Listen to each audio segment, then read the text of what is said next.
Hey, how you doing guys? ZDEyE here. Today I wanted to talk about the Resident Evil 3 and brand new, lots of awesome new details regarding this game.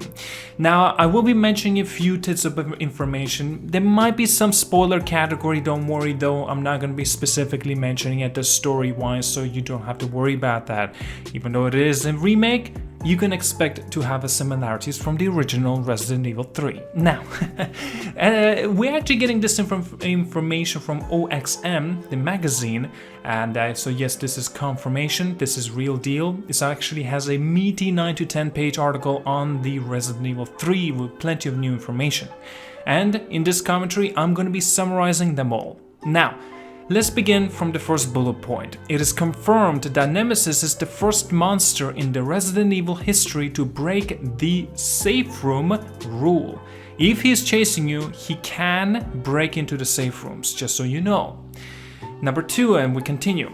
The devs kinda used Mr. X as a way to gather some feedback on Nemesis, though their goal all along was to make Nemesis a more terrifying and tense foe than Mr. X in nearly every way.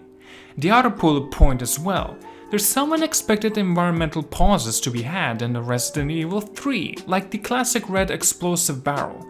Do you use it immediately on some zombies right now or save it for later is to be able to use it a mighty blow against the Nemesis? Now that's the question. The other bullet point as well, Nemesis, the first time you drop him after the major story moment, he can drop rare items for you to pick up from whenever you down him at. So actually it gives you better incentivization for you to, knock him down more or less. Now the dodge mechanics has some context sensitive action Jill can do if you pull off a perfect dodge against the specific types of attacks. One example is Jill does a unique animation if you perfect dodge one of the Nemesis tentacles.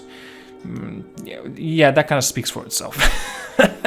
And anyway, there are also certain areas of the game is kinder and will give excuse why Nemesis can't follow and give you a breather. But one of the main goals of the remake was to make him a rather consistent threat. Not always chasing you, but the possibility he could chase you there stays true. Now, the other bullet point there actually have designed Nemesis AI with actually not being relentless. If he is always chasing you, that get tiring fast. So his AI works to dynamically sort of directionalize his movements and give the player breathing room as well. So it kind of gives a better immersive feeling to it. So it's not like somebody always down your ass is about to get you, and always you would never really be expecting him to on the different, moments or so. Now, Capcom have worked a lot on the AI for this title in general, talking about making monsters react more the environmental and situations, like how can they work together separately and etc. Now they can even talk about how they have made the zombies behave differently, whether they're alone or if there are several zombies around, and that they're in a group as well. So also a more clever AI. Now the Gravedigger is confirmed to be in the game, hence there's some Tremors inspired sequences with it, and you can actually shoot and toss grenades down its throat. Spiders are confirmed to be in the game, obviously. They have tendencies to scout all over the place, sometimes towards or away from you, or drop on you from the ceiling. It's also confirmed that Drain Deimos and spiders are separate enemies in the Resident Evil 3 and behave differently. Hunter betas are confirmed to be in the game as well. The other bullet point, say Raccoon City is a lot bigger than it's been previously. They designed a lot of the city. It's not open world, but they designed it so you can explore quite a few streets and even stores and buildings of the town and have multiple paths through the city to take. Jill can unlock more pathways in the subway system to new parts of the city as form of a more like a fast travel. As you get further into the city, the subway becomes kind of your hub to connect all the different parts of the town. There's a lot of more side stuff you can do than the Resident Evil 2 or even the original game. Oftentimes there's optional backtracking in the games gives you, right? You have a code to unlock the weapon attacking another part of the town now. But do you want to trek through the city and risk facing enemies you left? Or worse, Nemesis shows up while you do so? There's a lot of optional distractions, route planning and risks and reward going on here as well. Carlos is playable and has more playable sequences, but he doesn't have his own campaign. He also may show up as to go through the city as he around looking for survivors as well. They put a lot of focus on making Carlos rough around the edges but reliable and likable. Not a small thing, but they confirmed in the sewers if you walk through the grime or under a running pipe, the grimes does stick to you for a bit before dissipating. Look how far video games have actually came as well. Now, sound design has been a big focus. Fully supports a surround system, and it did a lot to make everything sound right with a city going into the chaos mode, more or less. Now, other bullet point, there's also a slight hint that there may be a couple new monsters in the Resident Evil 3 that weren't in the original, but we'll have to wait for and to see for that. The team focused on having one consistent story rather than different ways event can go down. That said, they did a lot to make the story have more depth and stand out. They say that the story fleshes out Jill, Nemesis, and UBSC a lot more than the original did. This is a classic story of Jill versus Nemesis, and both of them have history and reason to be struggling against one another that'll be more fully explored. Hint, we'll dive into a lot more into Jill's character and Nemesis as a monster.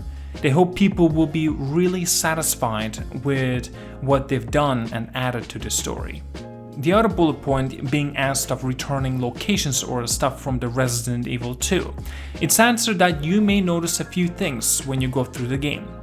Hint also is that this game takes place a day before, a day after the Resident Evil 2.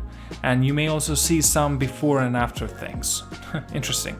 Now, the other bullet point, second last bullet point to be more specific, the team hopes Resident Evil fans will be impressed with their reimagining Raccoon City.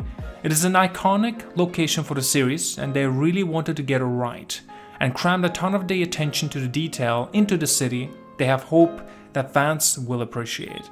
And lastly, OXM magazine say that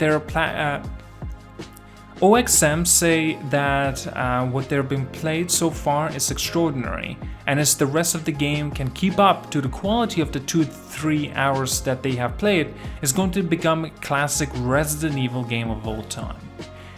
Now that does sound promising and does sound good. Now that was all of the bullet points and the highlights, I should say, from the magazine of the OXM that has been published, by the way, so there's plenty of new details has been mentioned there. Now, I purposely also did not mention anything extra because I assume a lot of you guys already may know a lot about this game, especially since say you've seen a couple of the trailers already. So there's no need for it to be, for me to re-mention all those other things already. And still, this is going to be plenty of fun to be had as well with this game.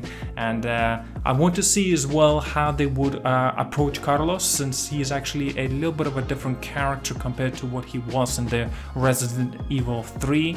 And this is going to be interesting to see. Of course, the changes in the characters is not necessarily a bad thing. It may even be a better thing because we don't really know how this Carlos will end up being. But still, as I have just mentioned, this game is more concentrated on both of the characters, but Carlos isn't exactly one of them. Like, right, Jill and Nemesis themselves. Those are the characters that are going to be the main focal point in this game, of course. Now, of course, if you guys did enjoy Resident Evil 2, the remake, I'm sure you will guys also enjoy this one, Resident Evil 3 remake. It's going to be a wait and see kind of thing, and also a little bit of a question if we would get also the Resident Evil 4 remake. Now that would be kind of interesting. I have a full video about that, why the Resident Evil 4 deserves a remake. I will leave down links below in the description for you to check out. I put plenty of time and effort into that video, so I'm pretty proud of it. Well, anyway, thank you so much for watching. Like and subscribe. See you guys all later, and have an awesome day. For Umbrella Corp.